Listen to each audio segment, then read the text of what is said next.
Price the Lord. கர்த்தருடைய பிள்ளைகள் எல்லாரும் எப்படி இருக்கீங்க? எல்லாரும் நல்லா இருக்கிறீங்களா? கர்த்தர் இன்னைக்கு கொடுக்கிற வேத வசனம் நீதிமொழிகள் 29ஆம் அதிகாரம் 11வது வசனம். நீதிமொழிகள் 29:11. அது என்ன சொல்லப்பட்டிருக்குன்னா, மூடன் தன் உள்ளத்தை எல்லாம் வெளிப்படுத்துகிறான், ஞானியோ அதை பின்னுக்கு அடக்குகிறான். மூடனானவன் என்னன்னா, நம்ம உள்ளத்துல இருக்கிறது எல்லாத்தையும் என்ன செய்வான்னா மற்றவர்களுக்கு சொல்லுவான். எதையுமே அவனுக்கு பின்னுக்கு அடக்கி வைக்க தெரியாது. கர்த்தருடைய ரகசியங்கள் எதுவுமே அவனுக்கு என்ன செய்யாதுன்னா பின்னுக்கு அடக்கி வைக்க தெரியாது. மூடனானவன் தன் உள்ளத்தை அவ்வளத்தையும் மனிதர்களுக்கு என்ன செஞ்சிருவான், வெளிப்படுத்திடுவான் என்று வேத வசனம் சொல்லுகிறது. நம்ம பைபிள்ல எடுத்து பார்த்தோம்னா, பரிசுத்த வேதாகமத்துல தன்னுடைய உள்ளத்தை வெளிப்படுத்தினவர்களுடைய பின் இதை பார்த்தோம்னா அவங்களுடைய முடிவு ரொம்ப ஒரு சிக்கல்குள்ளாக கடந்து போனதை நம்ம பார்க்கிறோம். நான் இதுல இருந்தா இனி எடுத்து சொல்ல போறேன் உங்களுக்கு. மூடனானவன் எப்படி இருப்பான்? மூடனானவன் எதையுமே அவனுக்கு மறைத்து வைக்க தெரியாது. ரகசியங்கள் எல்லாம் வெளிப்படுத்தி விட்டு அதுக்கு பிறகு அவனுக்கு வருகிற நிந்தைகள், அவமானங்கள் எல்லாவற்றையும் என்ன செய்வான், சுமந்து கொண்டு தெரிவான். கர்த்தருடைய பிள்ளைகளை இந்த நாட்கள்ல அநேகர் என்ன பண்றாங்கன்னா, ஒருத்தர் கொஞ்சம் சிரிச்சு பேசிடக்கூடாது, ஒருத்தருக்கு கொஞ்சம் அன்பா பழகிடக்கூடாது. உடனே என்ன செய்யறது, எல்லாமே சின்ன வயதுல இருந்து நடந்த அத்தனை விஷயங்களையும் சொல்லிடுறாங்க. பெண்கள் என்ன செய்யறாங்கன்னா, ஒரு ஆண் கொஞ்சம் சிரிச்சு பேசிட்டாங்க, கொஞ்சம் நம்மள்ட்ட நல்ல அன்பாயிட்டாங்க அப்படின்னா பெண்கள் என்ன பண்றாங்க அப்படின்னா, தன்னுடைய உள்ளத்துல இருக்கிறது அவ்வளோத்தையும் அந்த ஆண்கள்கிட்ட சொல்லிடுறது. அந்தரங்கங்கள் வரைக்கும் சொல்லிடுறாங்க. இதெல்லாம் தேவனுக்கு பிரியமில்லாத காரியம். இந்த பெண்கள் இந்த அந்தரங்கங்களை யாருன்னே தெரியாது அன்பா பேசிடுவாங்க. உடன் அந்த ஆண்கள்கிட்ட என்ன செய்யறது, தன்னுடைய காரியங்கள் எல்லாம் வெளிப்படுத்தி, என் கணவன் இப்படி இருக்கிறாரு, நான் இப்படி இருக்கிறேன், அப்படி இருக்கு, அப்படி ஆணர் வெளிப்படுத்துறதுக்கு அனுமதிக்கிறது கிடையாது. உனக்கு எந்த ரகசியங்கள் இருந்தாலும் உன் கணவனோடு பேசு. கணவனோடு பேச முடியாத ரகசியங்களை தேவனிடத்தில் பேசு என்றுதான் வேதவசனம் சொல்லுகிறது. அதை விட்டுட்டு வர்றவங்க போறவங்கள்ட்ட எல்லாம் நம்ம என்ன செய்யக்கூடாது, இருதயத்தை வெளிப்படுத்தக்கூடாது. அவனுக்கு பேர் என்னன்னா மூடன் என்று வேதவசனம் சொல்லுகிறது. அதே மாதிரி இன்னொரு வார்த்தை ஆண்டவர் எனக்கு கொடுக்குறாரு. என்ன வார்த்தைனா, அண்ணனோ தம்பியோ அப்பனோ யாரோ தாத்தாவோ யாரா இருந்தாலும் நாம கொஞ்சம் டிஸ்டன்ஸ் மெயின்டைன்ஸ் பண்ணணும், கண்டிப்பா பண்ணணும். ஏன் அப்படின்னா, இந்த நாட்களில் சாத்தானானவன் அவ்வளவு தூரத்துக்கு இந்த உலகத்தை சீர்கேடுக்குள்ளாக கொண்டு போய் கொண்டிருக்கிறான். அதனால நான் என் தம்பி மாதிரி, என் அண்ணன் மாதிரி, என் அப்பை மாதிரி, என் சித்தப்பை மாதிரி, என் குழந்தை, இந்த மாதிரிப்பட்ட சோழியே இருக்கக்கூடாது. இந்த மாதிரிப்பட்ட சோழியே இருக்கக்கூடாது. அவங்கள்ட்ட எல்லாம் உங்களுடைய ரகசியத்துல நீங்க வெளிப்பட தேவையே கிடையாது. ரகசியங்களை வெளிப்படுத்துகிறது தேவனிடத்துல ஒருத்தர் தான் இருக்கணும். தொட்டு பேசுறது, கொஞ்சி பேசுறது, இந்த மாதிரிப்பட்ட சீர்கட்ட காரியங்கள் எல்லாம் விட்டு என்ன செய்யணும், வெளியே வரணும். கிறிஸ்தவர்கள் அறியாத ஜனங்கள் பண்றாங்க, அறிந்த ஜனங்கள் இந்த நாட்கள்ல என்னென்ன சீர்கேடுகள் தேசத்தில் நடந்து கொண்டிருக்கிறது. அப்பன் பிள்ளைய கெடுக்கிறான், சித்தப்பையன் சித்தப்பனுக்கு பெரியமா இருக்க பிள்ளைய கெடுக்கிறான், அப்பமா இருக்க பிள்ளைல எப்போ கிழவமா இருக்க தாத்தாமா இருக்க சின்ன குழந்தையில விட்டு வைக்க மாட்டேங்கிறானுங்க. இப்பட்ட சீர்கேடுகள், அருவறுப்புகள் நம்ம தேசத்துல தலைவிரித்து ஆடி கொண்டு இருக்கிறது. இதுல வேற நாங்க அண்ணனும் தங்கச்சியா தான் பழகுறோம், அது எங்க சித்தப்பா, அது எங்க மாமா, அது எங்க கொழுந்தை. எந்த ஒரு ஆணையுமே தொட்டு பேசுறவால வச்சுக்க கூடாது. அதே மாதிரி யாரா இருக்கட்டு அவங்க கூட நம்மளோட ரகசியத்தை என்ன செய்யக்கூடாது, வெளிப்படுத்தக்கூடாது. மூடன் தான் அதை செய்வான். மூடன் தன் உள்ளத்தை எல்லாத்தையும் என்ன செஞ்சிருவான், வர்றவங்கள்ட்டையும் போறவங்கள்ட்டையும் வெளிப்படுத்தி அவருக்கு என்ன செய்வானுங்க அப்படின்னா, இதுல இந்த பெண் கூட ஏதாவது தவறுகள் செய்யறதற்கு வாய்ப்பு கிடைக்குமான்னு சுற்றி திரிவானுங்க. இதுதான் கருத்துடைய, நான் ஓப்பனாவே சொல்லிடுறேன். இதுதான் இந்த காலத்துல நம்ம தேசத்துல சீரழிவுக்கு காரணமே. பெண்கள் தான் தன் வாய்களை வைத்து கொண்டு பேசாம இருக்கணும். பெண்கள் தன் உள்ளத்தை என்ன கூட செய்யக்கூடாது, ஆண்கள்கிட்ட வெளிப்படுத்தக்கூடாது. அதேதான் ஆண்களும். என் பொண்டாட்டி சரியில்லை அப்படின்னு எவ்வளோ ஒருத்திட்ட போய் சொல்றது, அவ அதை சந்தர்ப்பமா எடுத்துக்கிட்டு தவறான ஒரு காரியங்களுக்குள்ளாக சாத்தான் கொண்டு சென்று கொண்டிருக்கிறான். உங்களுடைய ரகசியம் தேவனுக்கு மாத்திரம் தெரியணும், கணவன் மனைவிக்குள்ள தெரியணும். மற்ற மாதிரி வெளி நபர்களுக்கு குடும்பத்தில் நடக்கிற நல்லது கெட்டது எதுவும் என்ன செய்யக்கூடாது, தெரியக்கூடாது. இப்படி தெரிஞ்ச ஆட்கள் எல்லாம் நம்ம பைபிள்ல இருக்கிறாங்க. அவங்களுடைய சூழ்நிலைகள் எப்படி ஆச்சுன்னு நம்ம பார்க்க போகிறோம். கர்த்தருடைய ஜனங்களே, நம் உள்ளத்தை எல்லாம் வெளிப்படுத்துகிற நபராக இருக்கக்கூடாது என்று கர்த்தர் சொல்லுகிறார். உள்ளத்தை வெளிப்படுத்துகிறவன் மூடன். 1 ராஜாக்கள் 13ஆம் அதிகாரம் 8-9. அதுல ஒருத்தரை குறிச்சு நம்ம பார்க்கிறோம். அதுல யெரொபெயாம் யெரொபெயாம்ங்கிற ஒரு ராஜா. அந்த ராஜா வரும்போது ஒரு தேவனுடைய மனிதன் அந்த இடத்துல வர்றாரு. வரும்போது அந்த சரித்திரத்தை நீங்க வாசிச்சு பாருங்க. 1 ராஜாக்கள் 13 அதிகாரத்தை நீங்க முழுவா வாசிச்சு பாத்தீங்கன்னா உங்களுக்கு தெரியும். அதுல அந்த தேவனுடைய மனிதன் வரும் பொழுது தேவனுடைய மனிதனிடத்தில் தேவன் ஏற்கனவே சொல்லியிருக்கிறார், என்ன செய்யக்கூடாது, நீ யார் வீட்டிலையும் போய் புசிக்க கூடாது, குடிக்க கூடாது, நீ போன வழியாய் வரக்கூடாது, இப்படி எல்லாம் ஆண்டவர் ஒரு எச்சரிப்பை கொடுத்திருக்கிறார். இந்த தேவனுடைய மனிதன் என்ன பண்றாருன்னா அந்த ராஜாவின் இடத்துல ராஜா கூப்பிடுறாரு, வாங்க. அப்பொழுது ராஜா தேவனுடைய மனுஷனை நோக்கி, நீர் என்னோட கூட வீட்டுக்கு வந்து இளைப்பாறு, உனக்கு வெகுமானம் தருவேன் என்றான். இல்லைங்க எனக்கு வேண்டான்னு சொல்லிட்டு போயிருந்தா என்ன செஞ்சிருக்கலாம், முடிஞ்சு. இல்லைங்க எனக்கு வேண்டாக்கா, ஆண்டவருக்கு சோத்த சொல்லிட்டு போயிருக்கணும். அவர் என்ன பண்றாரு பாருங்களேன். 1 ராஜாக்கள் 13:8 தேவனுடைய மனுஷன் ராஜாவை நோக்கி, நீர் எனக்கு உம்முடைய வீட்டில் பாதி கொடுத்தாலும் நான் உம்முடைய வருவதும் இல்லை, இந்த ஸ்தலத்தில் அப்பம் புசிப்பதும் இல்லை, தண்ணீர் குடிப்பதும் இல்லை. ஏனென்றால் நீ அப்பம் புசியாமலும் தண்ணீர் குடியாமலும் போன வழியாய் திரும்பாமலும் இரு என்று கர்த்தர் தம்முடைய வார்த்தையால் எனக்கு கட்டளையிட்டு இருக்கிறார் என்று சொல்லி வெளிப்படுத்திட்டாங்க. பாத்தீங்களா, அந்த தேவனுடைய மனிதன் கர்த்தர் சொன்ன வார்த்தைய வெளியில கக்கறாரு. இத சத்துரு கேட்டுக்கிட்டான். அதான் நான் இன்றைக்கு கர்த்தருடைய பிள்ளைகளை நான் ஒரு வார்த்தை சொல்லுகிறேன். நம்ம பக்கத்துல ஒரு வலது பக்கம் தேவதூதனும் இடது பக்கம் சாத்தான் இருந்து கவனமாய் கேட்டுக்கொண்டு, சாத்தான் கவனமாய் கேட்பான். கர்த்தருடைய வார்த்தைகள் நம்முடைய நாவுகள் வரும் பொழுது, கர்த்தருடைய வார்த்தைகள் சொப்பனங்கள் தரிசனங்கள் மூலமாக கர்த்தர் ரகசியமாய் பேசுவார். இது நம்ம என்ன செய்வோம், எல்லாருக்கும் சொல்லும் போது அவன் கேட்பான். அந்த காரியங்கள் சித்தி பெறாதபடிக்கு சாத்தான் தடை பண்ணி போடுவான் கர்த்தருடைய பிள்ளைகளை. இந்த தேவனுடைய மனிதனும் இந்த ராஜாவின் இடத்தில் சொல்லுகிறார், ஆண்டவர் என்ன இப்படி சொல்லிட்டாரு, அப்பம் புசிக்க கூடாது, தண்ணீர் குடிக்க கூடாது, போன வழியா வரக்கூடாதுன்னு எல்லாம் ஆண்டவர் என்கிட்ட சொல்லிட்டாருன்னு சொன்னத சத்துரு கேட்டுக்கொண்டான். கேட்டுக்கொண்டு ஒரு கிழட்டு தீர்க்கதரிசி வருகிறான். கிழட்டு தீர்க்கதரிசிட்டையும் தன்னுடைய இருதயத்தை வெளிப்படுத்துறாரு. ஆண்டவர் என்ன இப்படி சொல்லிட்டாரு, தண்ணி குடிக்க கூடாது, அப்பம் புசிக்க கூடாது, போன வழியா வரக்கூடாதுன்னு ஆண்டவர் சொல்லிட்டாருன்னு சொன்னோம்னா, அந்த கிழட்டு தீர்க்கதரிசி என்ன சொல்றான்னா, எங்கிட்ட ஆண்டவர் சொல்லிட்டாரு, அது நீங்க அதான் சொல்றதெல்லாம் படிச்சு பார்த்தா உங்களுக்கு தெரியும். அந்த தீர்க்கதரிசி என்ன செய்யறாரு, அப்பம் புசியும் தண்ணீர் குடியும் சொல்லி அந்த கிழட்டு தீர்க்கதரிசி தேவனுடைய மனுஷனிடத்தில் சொல்லும் பொழுது தேவனுடைய மனுஷன் சொல்லுகிறார், இல்லை அப்பம் நான் புசிக்க மாட்டேன், ஆண்டவர் என்கிட்ட சொல்லிட்டாரு அப்படின்ட்டு. அப்ப அந்த கிழவனான தீர்க்கதரிசி என்ன சொல்கிறாருன்னா 18வது வசனத்துல, அதற்கு அவன், உண்மை போல நானும் தீர்க்கதரிசித்தான். பாத்தீங்களா எப்படி வர்றான் பிசாசு, தீர்க்கதரிசிகள் போல வருவான், பொய்யான தரிசனங்களை கொண்டு வருவான். அப்பம் புசித்து தண்ணீர் குடிக்க நீ அவனை திருப்பி உன் வீட்டுக்கு அழைத்து கொண்டு போ என்று ஒரு தூதன் கர்த்தருடைய வார்த்தையாக என்னோட சொன்னான் என்று அவனிடத்தில் பொய் சொன்னான். இந்த நாட்கள் பொய் சொல்ற தீர்க்கதரிசிகளுடைய காரியங்கள் இப்படியாக இருக்கிறது. அதனால கர்த்தருடைய பிள்ளைகளே, கர்த்தர் ஒரு காரியத்தை நமக்கு வெளிப்படுத்துறாரா, அந்த காரியத்தை வெளியில யார்ட்டையும் சொல்லக்கூடாது. அது ஒரு ரகசியம், பார்த்துக்கங்க, ஒரு ரகசியம். ஆனால் இந்த ரகசியத்தை இந்த தேவனுடைய மனிதன் போய் அந்த ராஜாவின் இடத்திலும் அந்த கிழட்டு தீர்க்கதரிசி இடத்துல சொல்ல போய், அந்த கிழட்டு தீர்க்கதரிசி, இல்லை கர்த்தர் சொன்னார், உனக்கு அப்பமும் தண்ணியும் கொடுக்க எனக்கிட்ட சொன்னாருன்னு சொல்லிட்டான் பாருங்க அந்த கள்ள தீர்க்கதரிசி. அதை நம்பி இந்த தேவனுடைய மனிதன் அவருடைய வீட்டுக்கு போய் அப்பம் தண்ணி எல்லாம் புசிக்கிறாரு. அதே தீர்க்கதரிசி மூலமாக கர்த்தருடைய வார்த்தை வெளிப்படுகிறது. அதே வார்த்தை வெளிப்படவும் இவர் கடந்து போகிற அதே தீர்க்கதரிசி என்ன சொல்றாருன்னா 22வது வசனம், அப்பம் புசிக்கும் தண்ணீர் குடிக்கும் வேண்டாம் என்று நான் உனக்கு விலக்கின ஸ்தலத்திற்கு நீ திரும்பி அப்பம் புசித்து தண்ணீர் குடித்தபடினால் உன்னுடைய பிரேதம் உன் பிதாக்களின் கல்லறையில் சேருவதில்லை என்று கர்த்தர் சொல்கிறார். அந்த தீர்க்கதரிசி கூட்டிட்டு போனாமல்ல, ஒரு கிழவனான தீர்க்கதரிசி, கர்த்தர் என்கிட்ட சொன்னாரு நீ அப்பம் புசியும் தண்ணீர் குடியும் கூட்டிட்டு போனார்ல, அதே தீர்க்கதரிசியின் மூலமாய் கர்த்தருடைய வார்த்தை வெளிப்படுகிறது, நீ உன் பிதாக்களுடைய கல்லறையில் சேருவதில்லை அப்படின்னு சொல்லி. அவருடைய மரணம் கொடூரமா இருந்துச்சு கர்த்தருடைய பிள்ளைகளே, நீங்க படிச்சு பாருங்க. அவருடைய மரணம் போற வழியிலே என்ன அது நம்ம படிச்சு பார்க்கும்போது தெரியும், செத்து போயிட்டாரு. இந்த தீர்க்கதரிசி அனுப்புறாரு. தீர்க்கதரிசி அனுப்பும் போது அந்த போற வழியில என்ன செஞ்சிட்டாரு, செத்து போயிட்டாரு. அந்த பிணத்தை காவல் செய்ய ஒரு பக்கம் சிங்கம், இன்னொரு பக்கம் குதிரை, ரெண்டும் நிக்கிறது. அந்த பிரேதத்தை எடுத்துக்கொண்டு இந்த தீர்க்கதரிசி தான் கொண்டு அடக்கம் பண்றாரு. இந்த நாட்கள்ல சத்துரு மனிதர்கள் ரூபமா வருவாங்க கர்த்தருடைய பிள்ளைகளே.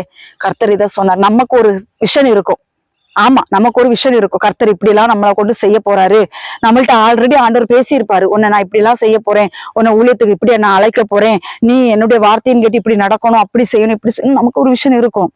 ஆனால் பிசாசு ஒரு மனிதரை கொண்டு வருவான். இல்ல நீங்க இந்த தேவனுக்கு பிரியமில்லாத கள்ள ஊழியம் பண்றீங்க, தேவனுக்கு இது விருப்பம் இல்ல, இது தேவனுக்கு சித்தம் இல்ல அப்படின்னு சொல்லி கள்ள தீர்க்கதரிசிகள் மூலமாக சத்துரு என்ன செய்வான், மனிதர்கள் ரூபத்தில் வருவான். நம்ம ரொம்ப கேர்ஃபுல்லா இருக்கணும். கர்த்தர் சொன்னாரா செஞ்சுட்டு போயிட்டே இருக்கணும். எந்த ஒரு மனுஷன் போய் ஆலோசனை கேட்க கூடாது. ஜெவண்டு ஜனங்களே, கர்த்தரை விட தேவனுடைய மனிதன் பெரிய ஆள் ஒண்ணும் கிடையாது. கர்த்தர் சொல்றாரா அதுக்கப்புறம் எந்த ஆள்கிட்டயுமே ஆலோசனை கேட்காதீங்க. முதலாவது தேவனுடைய வார்த்தையா பிசாசின் வார்த்தையாங்கிறத நாம் ஆராய வேண்டும். இங்க முதல்ல ஆண்டவர் பேசிட்டாரு. ஆண்டவர் பேசுற வார்த்தை எப்போதுமே இடர்களுக்கு நேரா நம்மளை வழி நடத்தாது. நேர கர்த்தருடைய வார்த்தை எப்போதுமே நேரான ஒரு பாதையாகத்தான் இருக்கும். இந்த நேரான பாதையில பிசாசு என்ன செய்வாங்கன்னா, மனிதர்களை கொண்டு உனக்கு இந்த பாதை கிடையாது, இப்படி ஒரு பாதை அப்படின்னு சொல்லி பாதையை வேறு பிரித்து விடுவான். நான் கிறிஸ்டியான் மூவி பார்த்திருக்கிறேன் கர்த்தருடைய பிள்ளைகளை. கிறிஸ்டியான் மூவில அவர் ஒரு தரிசனம் படைத்த ஒரு மனிதர். அந்த மனிதர் அந்த படத்துல அந்த ஒரு புக் எழுதியிருக்காரு. அந்த புக்ல நான் படிச்சேன். அதுல பிசாசு என்ன செய்யறான் அப்படின்னா, மனிதர்களை ஏவி விட்டு அவனை திசை திருப்புகிறான். போகக்கூடியது இந்த பாதை, ஆனா இந்த பாதையில போய் அவர் நிறைய பாடுகளை படுகிறார் கர்த்தருடைய பிள்ளைகளே.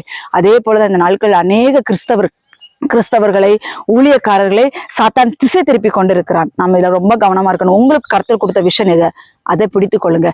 அந்த விஷனை விட்டுக்கிட்டு ஆண்டவர் உறுதிப்படுத்துறாரா அப்படின்னா, நீங்க சில வேளைகள்ல ஆண்டவர் இதை உறுதிப்படுத்துகிறாராங்கிறதுக்காக நிறைய மனிதர்களை தேடி போவீங்க. கிடையவே கிடையாது. உங்களுக்கு அதான் இந்த கிதியோன் உறுதிப்படுத்துகிறதுக்காக கர்த்தர் இடத்துல, ஆண்டவரே இது நீங்க தான் சொல்லி இருக்கிறீங்களா, இதை உறுதிப்படுத்துங்க, அவருடைய பாதத்துல அமர்ந்துருங்க, அமர்ந்திருந்து கேளுங்க. அதை விட்டுக்கிட்டு அந்த மனுஷன் போய் எனக்கு ஆண்டவர் இப்படி வெளிப்படுத்திட்டாரு, நாங்க அங்க என்ன செய்ய போறோம், அங்க போய் போனா அந்த விஷன் கெட்டு போயிடும். அந்த விஷனுக்குள்ள நீங்க கடந்து செல்ல முடியாது. நான் என்னுடைய வாழ்க்கையில அனுபவித்திருக்கிறேன். கர்த்தர் ஒரு வார்த்தை சொல்லிட்டாருன்னா அது உங்க இருதயத்தை வச்சு காத்து கொள்ளுங்க. அதை மனிதர்களிடத்தில் வெளிப்படுத்தாதீர்கள். எனக்கு ஆண்டவர் இதை செய்ய சொல்லிட்டாரு, இங்க போக சொல்லிட்டாரு, இப்படி பேச சொல்லிட்டாரு, இப்படி சொப்பனம் தந்தாரு, அப்படி தரிசனம் தந்தாரு, அப்படி வெளிப்படுத்தல் தந்தாரு, இப்படி வெளிப்படுத்தல் தந்தாருன்னு நீங்கள் மனிதரிடத்தில் வெளிப்படுத்துவீர்கள் என்றால் அந்த விஷயம் நிறைவேறாது கர்த்தருடைய பிள்ளைகளே. ஏன்னா நம்ம எதிராளி ஒருத்தர் கேட்டுக்கொண்டிருக்கிறான். அந்த விஷயத்தை தடை செய்வதற்காக அவன் பல தந்திரமான சூழ்ச்சிகளை செய்வான் கர்த்தருடைய பிள்ளைகளே. நம்ம ரொம்ப கேர்ஃபுல்லா இருக்கணும். இந்த தேவனுடைய மனிதன் தன்னுடைய இருதயத்தை வெளிப்படுத்தி செத்து போனது போல நம்ம வாழ்க்கையில நம்மளுடைய ரகசியங்களை மனிதர்களிடத்தில் வெளிப்படுத்தி அந்த ரகசியம் நம்ம மனிதரிடத்தில் வெளிப்படுத்தும் பொழுது அது ஒன்றுமில்லாமல் தரைமட்டமாக போய்விடும். அது கர்த்தர் செயல்படுத்த விரும்புவார். ஆனால் எதிராளி அதை தடை செய்து போடுவான். ஏன்னா கர்த்தர் நமக்கு கொடுத்த ரகசியத்தை நம்ம போய் ஏன் அடுத்தவங்கள்ட்ட சொல்லுவானே. ஆமா, அப்படித்தானே கர்த்தருடைய பிள்ளைகளே. அதனால சொல்லக்கூடாதுன்னு கர்த்தர் நாட்களே எச்சரிக்கிறார். ஏசாயா 39ஆம் அதிகாரம், அதுல ஒரு மனுஷன், அது எசேக்கியா ராஜா. அங்க ஒரு பாலாதீன் குமாரனாகிய மெரோதாக் பாலாதான் என்னும் பாபிலோனின் ராஜா எசேக்கியா வியாதிப்பட்டிருந்து ஆரோக்கியமானதை கேள்விப்பட்டு அவனிடத்திற்கு நிறுவங்களையும் வெகுமானங்களையும் அனுப்பினான். ஏசாயா 39ஆம் அதிகாரம் ஃபுல்லா படிச்சு பார்த்தோம்னா நமக்கு இது தெரியும். ஏற்கனவே இதுல உள்ள ஒரு மெசேஜ் நான் உங்களுக்கு கொடுத்துருக்கிறேன், லைவ்ல கொடுத்துருப்பேன், நீங்க அதை போய் கேளுங்க. அதுல ஏசாயா என்ன பண்றாரு, இந்த எசேக்கியா என்ன பண்றாருன்னா, அந்த ராஜா வர்றாரு, இவர் வியாதிப்பட்டது தான் பார்க்க வந்தாரு. இவர் வியாதிப்பட்டு இருக்கிறாரு, சரி இவரை போய் விசாரிச்சுட்டு வருவோம், இவருக்கு என்ன ஆச்சோ யாதாச்சோ. நமக்கு இப்போ நான் வியாதிப்பட்டு இருக்கிறேன்னா எனக்கு அன்பானவர்கள் என்னை நேசிக்கிறவர்கள் பார்க்கத்தான் செய்வாங்க, அப்படித்தானா? அதே மாதிரி எசேக்கியா ராஜா வியாதிப்பட்டு கிடந்த பொழுது ராஜா வரும் பொழுது வியாதிப்பட்ட ஆள் நம்ம நலம் விசாரிக்க வரும்போது நம்ம நலம் விசாரிக்கும், நான் நல்லா இருக்கிறேன், கர்த்தரை சுகப்படுத்துறேன் சொல்லி அனுப்பணும். இவர் என்ன பண்ணிட்டாருன்னா, அவரை கூப்பிட்டு வீட்டுக்குள்ள இருக்கிற அத்தனை பொக்கிஷ சாலை வரைக்கும் கொண்டு காமிச்சு கொடுத்துட்டாரு. இதுதான் இருதயத்தை வெளிப்படுத்துகிறது. எல்லாம் காட்டி கொடுத்துட்டாரு. அவர் மறைச்சு வைக்காத பொருள் ஒண்ணுமே இல்லைன்னு அதுக்கு அடுத்து சொல்றாரு. அதுக்கடுத்து ஆண்டவர் தீர்க்கதரிசிகளை அனுப்பி கேட்கும் பொழுது, ஐயோ நான் எதையுமே மறைக்கவில்லையே, எல்லாத்தையும் நான் காமிச்சு கொடுத்துட்டேன். தேவன் எச்சரிக்கிறார். இந்த நாட்கள் யார் யார் அப்படி இருக்கிறீர்கள்? யாராவது கொஞ்சம் அன்பா பேசிட்டா ஆறுதலா இருக்குதே, எல்லாத்தையும் சொல்லிடுவோமேன்னு சொல்றீங்களா? உங்களுக்கு அது கன்னியாய் முடியும். அது உங்களுக்கு கன்னியாய் முடியும். உங்க குடும்பத்துக்குள்ள குழப்பங்களை உண்டு பண்ணும், விபச்சார பாவங்களை செய்ய வைக்கும், குடும்பத்துல குழந்தைகளை கொலை பண்ணி. இன்னைக்கு எத்தனை இடத்துல குழந்தைகளை பானைக்குள்ள வச்சு கொள்றாங்க, விஷம் கொடுத்து கொள்றாங்க, கிணத்துக்குள்ள தூக்கி போட்டு கொள்றாங்க. எத்தனை செய்திகள். கணவனை வெட்டி கொள்ளுகிறார்கள், கணவனை விஷம் வைத்துக் கொள்ளுகிறார்கள், மனைவியை கொள்ளுகிறார்கள். எத்தனை நியூஸ்கள் வந்து கொண்டிருக்கிறது நியூஸ்ல. இதெல்லாம் ஏன்னா தன்னுடைய இருதயங்கள் எல்லாம் இன்னொருத்திட்ட வெளிப்படுத்தி அவன் இச்சைக்கேற்றபடியாய் அவள் இச்சைக்கேற்றபடியால் அவனை கவர்ந்திழுக்க பார்ப்பான். அப்பொழுது என்ன செய்யும்னா, பிள்ளைகள் இடையூறா இருப்பார்கள், பிள்ளைகளை கொல்ல தோணும். கணவன் இடையூறா இருப்பான், கணவனை கொள்ள தோணும், மனைவி இடையூறா இருப்பான், மனைவி கொள்ள. இப்படிதான் நடந்துகிட்டு இருக்கு. இந்த எசேக்கியா ராஜா என்ன பண்ணாருன்னா, அந்த ராஜாவுக்கு இருதயத்தில் உள்ள அந்த வீடுகளில் உள்ள பொக்கிஷ பாண்டங்கள் அத்தனையும் காண்பிக்க கூடாத பொருட்கள் எல்லாம் அவனுக்கு காண்பித்த உடனே அங்கே கர்த்தருடைய வார்த்தை வெளிப்படுகிறது. நான் வாசிக்கிறேன் 2வது வசனம். எசேக்கியா அவர்களை கண்டு சந்தோஷப்பட்டு தன் பொக்கிஷங்களையும் பொக்கிஷ சாலையும் வெள்ளியையும் பொன்னையும் கந்தவர்க்கங்களையும் நல்ல பரிமள தைலுக்கும் தன் ஆயுத சாலைகள் அனைத்தையும் தன் பொக்கிஷ சாலைகள் உள்ளது எல்லாவற்றையும் அவர்களுக்கு காண்பித்தான். எசேக்கியா தன் அரண்மனைகளின் ராஜ்யத்தில் எங்கும் அவர்களுக்கு காண்பியாத பொருள் ஒண்ணுமே இல்லையா, எல்லாத்தையும் காட்டிட்டாராம். அப்புறம் ஒரு கர்த்தருடைய வார்த்தை வருது. அப்பொழுது ஏசாயா தீர்க்கதரிசி எசேக்கியா ராஜாவினிடத்தில் வந்து அந்த மனுஷர் என்ன சொன்னார்கள், எங்கிருந்து உம்மிடத்தில் வந்தார்கள் என்று கேட்டான். அதற்கு எசேக்கியா, பாபிலோன் என்னும் தூரதேசத்திலிருந்து என்னிடத்தில் வந்தார்கள் என்றான். ஏசாயா 39ஆம் அதிகாரம் 4வது வசனத்துல, அப்பொழுது அவன், உம்முடைய வீட்டில் என்னத்தை பார்த்தார்கள் அப்படின்னு சொல்லி ஏசாயா எசேக்கியாட்ட கேட்கிறாரு. அதற்கு எசேக்கியா, என் வீட்டில் உள்ளது எல்லாவற்றையும் பார்த்தார்கள், என் பொக்கிஷங்களில் நான் அவர்களுக்கு காண்பியாத பொருள் ஒன்றுமில்லை என்றான். எல்லாத்தையும் அதான் கர்த்தருடைய பிள்ளைகளை இருதயத்துல சில ஆட்களுக்கு சில காரியங்களை வைக்கவே முடியாது, பார்த்துக்கோங்க. ஆமா, சில காரியங்கள்லாம் வைக்கவே முடியாது. ஒண்ணு நடந்துட்டுன்னா அதை எப்படிடா போய் இன்னொரு ஆள்கிட்ட சொல்லணும், அதை எப்படிடா அந்த இருதயத்தை வெளிப்படுத்தணும்னு தான் அந்த அநேகர் இருக்கிறாங்க. கர்த்தர் இன்னைக்கு கொடுக்குற வார்த்தை, உன் இருதயத்தை வெளிப்படுத்தினால் எசேக்கியா ராஜாவுக்கு வந்த சூழ்நிலைகள் நீங்க அப்புறம் வாசிச்சு பாருங்க. வாசிச்சு பார்க்கும்போது உங்களுக்கு தெரியும். அவன் வந்து அவனுடைய குமாரத்திகள் வரைக்கும் சிறைபிடித்து கொண்டு போகப்பட்டார்கள். அதனால கர்த்தருடைய பிள்ளைகளே, நம்முடைய இருதயத்தை வெளிப்படுத்துறதுல ரொம்ப கேர்ஃபுல்லா இருக்கணும். நம்மள்ட்ட அன்பா பேசுறாங்கன்னு சொல்லிக்கிட்டு இருதயத்தை வெளிப்படுத்துறாதீங்க. ஏன் அப்படின்னா சத்துரு அப்படித்தான் வருவான். ஆதியாகமம் 3ஆம் அதிகாரத்துல வந்தாம்ல, ஏவாள் இடத்துல வந்தாம்ல, வந்து என்ன செஞ்சான், நயமான வார்த்தைகளை பேசினான், கர்த்தருடைய வார்த்தைகளை பேசினான். ஆனால் முடிவு எப்படி இருந்தது பாத்தீங்களா கர்த்தருடைய பிள்ளைகளே? ஏவாள் தன்னுடைய இருதயத்தை வெளிப்படுத்தி விட்டாள். அவன் சொல்றான், பிசாசு வந்து கேட்கிறான், அந்த தீர்க்கதரிசி அதே மாதிரிதான் சொன்னான். அதே மாதிரிதான் இங்க சர்ப்பத்தின் ரூபத்துல வர்றான் பிசாசு. வந்து இந்த தோட்டத்தில் உள்ள கனிகள் எல்லாம் புசிக்க வேண்டாம் என்று தேவன் சொன்னது உண்டோ, எப்படி வர்றான் பாத்தீங்களா? உடனே ஏவாள் சொல்றாங்க, என்ன சொல்றாங்க, வார்த்தை இருதயம் வெளிப்படுகிறது, இல்லை தோட்டத்தின் நடுவில் இருக்கிற கனியை குறித்து நீங்கள் புசிக்க வேண்டாம் என்று ரகசியத்தை வெளிப்படுத்திட்டான். ஆண்டவர் சொல்லிட்டாரு கர்த்தரா. ஆனால் இதுல எனக்கு ஒரு சின்ன ஒரு வெளிப்பாடு வருது. ஆண்டவர் சொல்லிட்டாரு, தோட்டத்துல நடுவில் இருக்கிற அந்த ஜீவரசத்தை நீ புசிக்க கூடாதுன்னு சொல்லிட்டாரு. ஆனால் இது சர்ப்பத்துக்கு தெரியாது, பிசாசுக்கு தெரியாது. பிசாசுக்கு அந்த கனியை புசிச்சாக செத்து போவான்னு தெரியாது. ஆனா சர்ப்பம் வந்து கேக்குது, அவனுக்கு தெரியாதனாலதானே கர்த்தருடைய பிள்ளைகளை கேட்கிறான், சொன்னது உண்டோ அப்படின்னு கேட்கிறான். ஆனால் இருதயத்தில் இருக்கிறதை ஏவாள் பிசாசுக்கு வெளிப்படுத்துகிறாள். உடனே அவன் பிடிச்சுக்கிட்டான். ஓ, தோட்டத்தின் நடுவில் இருக்கிறதான் அந்த கனியை புசிக்க கூடாதுன்னு என்று தேவன் சொன்னாரோ, அதை புசித்து பாரு, உன் கண்கள் திறக்கப்படும், நீ நன்மை தீமை அறிந்து தேவர்களை போல் இருப்பீர்கள் என்று பிசாசு சொல்லவும் பிடிச்சுக்கிட்டு ஏவாள் போய் அந்த கனியை புசிச்சு பறிச்சு குடிச்சு தின்னு புருஷனுக்கும் கொடுத்து அதுக்கப்புறம் நடந்த சம்பவங்களை நீங்களே அறிவீங்க. அதனால கர்த்தருடைய பிள்ளைகளே, சாத்தான் தந்திரமாய் வருவான், தேவனுடைய சாயலை தரித்து கொண்டு வருவான், தேவ மனிதர்களின் சாயலை தரித்து கொண்டு வருவான். கவனமாயிருங்கள்.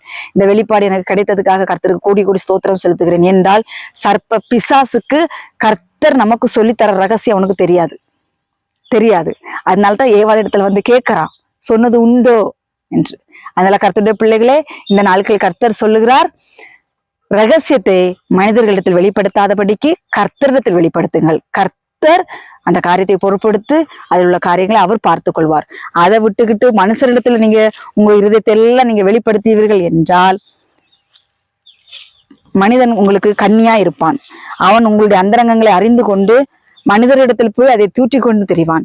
அதனால இந்த நாட்கள் கர்த்தர் கொடுக்கிற வார்த்தை என்னவென்றால், எசேக்கியா ராஜாவை போல, ஏவாளை போல, இன்னும் அந்த தேவனுடைய மனிதனை போல நம்முடைய இருதயத்தை மனிதரிடத்தில் வெளிப்படுத்தாதபடிக்கு கர்த்தர் ஒருவருக்கே தெரியும்படியாக உங்களுடைய ரகசியங்களை வெளிப்படுத்துங்கள். கிதியோன் சொன்னார்ல, எனக்கு ஒரு அடையாளத்தை காமிங்க ஆண்டவரேன்னு சொல்லும்போது கிதியோனுக்கு கர்த்தர் அடையாளத்தை காண்பித்தது போல இந்த நாட்கள் நீங்கள் கர்த்தரிடத்தில் கேட்கும் பொழுது கர்த்தர் வந்து அடையாளங்களை காண்பிப்பார். அதே மாதிரி நான் முதல் சொன்னது போல ஆண்களிடத்தில் நெருங்கி உட்கார்ந்து தொட்டு பேசி இந்த மாதிரிப்பட்ட காரியங்கள் இருக்காதீங்க. அதே மாதிரி சித்தப்பேன், பெரியப்பேன், மாமே, மச்சான், கொழுந்தே இந்த மாதிரிப்பட்ட காரியங்களிலும் தொட்டு பேசுற வேலைய, பெத்த அப்பனா இருந்தா கூட தொட்டு பேசுற வேலை வைக்காதீங்க. எல்லாருமே மனிதர்கள் தான், அதனால தொட்டு பேசாதீங்க. டிஸ்டன்ஸ் மெயின்டைன்ஸ் பண்ணுங்க. தள்ளி உட்கார்ந்து பேச பழகுங்க. வயதா தாத்தா தானே, எங்க தாத்தான்னு சொல்லி அந்த மாதிரி எல்லாம் இருக்காதீங்க. ஏனென்றால் கடைசி காலத்திலே சாத்தான் வந்து யாரை கொண்டும் அவன் கையாளுவான். அதனால ரொம்ப கவனமா இருந்து கர்த்தருடைய வார்த்தையை கேட்டு இதன்படி செய்யுங்கள். கர்த்தர் உங்களை ஆசீர்வதிப்பாராக. ஆமேன். கர்த்தருக்கு ஸ்தோத்திரம். சிறிய ஜெபம். கர்த்தருக்கு ஸ்தோத்திரம். பரிசுத்த ஆவியானவரை நாங்கள் துதிக்கிறோம். இந்த நாட்களில் எங்களுக்கு வார்த்தை கொடுத்திருக்கீங்கப்பா, உமக்கு நன்றி. மூடன் தன் உள்ளத்தையெல்லாம் வெளிப்படுத்துகிறான், ஞானி அது பின்னுக்கு அடக்கி வைக்கிறான் என்று சொல்லி வேதத்திலிருந்து எங்களுக்கு அநேக ரகசியங்கள் எடுத்து காமிச்சிங்கப்பா, உமக்கு நன்றி செலுத்துகிறோம். எங்களுக்கு நீங்க கொடுத்த ரகசியத்தை பிசாசினால் அறிய முடியாதப்பா, ஆனால் எங்கள் உள்ளத்தை நாங்கள் வெளிப்படுத்தும் பொழுதோ அதை பிசாசு கேட்டு அதை தடை செய்து போடுகிறான் என்று நாட்களில் கர்த்தர் எங்களுக்கு போதித்தீங்கப்பா, உமக்கு நன்றி. இந்த வார்த்தையை கேட்கிற எல்லார் பிள்ளைகள் மேலேயும் உங்களுடைய அபிஷேகம் இறங்கட்டும். வார்த்தைகளை விருதத்துக்குள்ளாய் கடந்து சென்று ஞானமாய் கருத்தாய் புத்தியாய் வழி நடக்க கர்த்தருதை பாராட்டுங்க, ஆசீர்வதிங்க. துதிகர மகிமையில அப்பாவுக்கு செலுத்துகிறேன். இயேசு கிறிஸ்து மூலம் ஜெபிக்கிறேன் ஜீவனுள்ள நல்ல பிதாவே. ஆமேன். ஆமேன். கர்த்தர் தாமே உங்கள் அனைவரையும் ஆசீர்வதிப்பாராக. ஆமேன். Praise the Lord. ஸ்தோத்திரம்.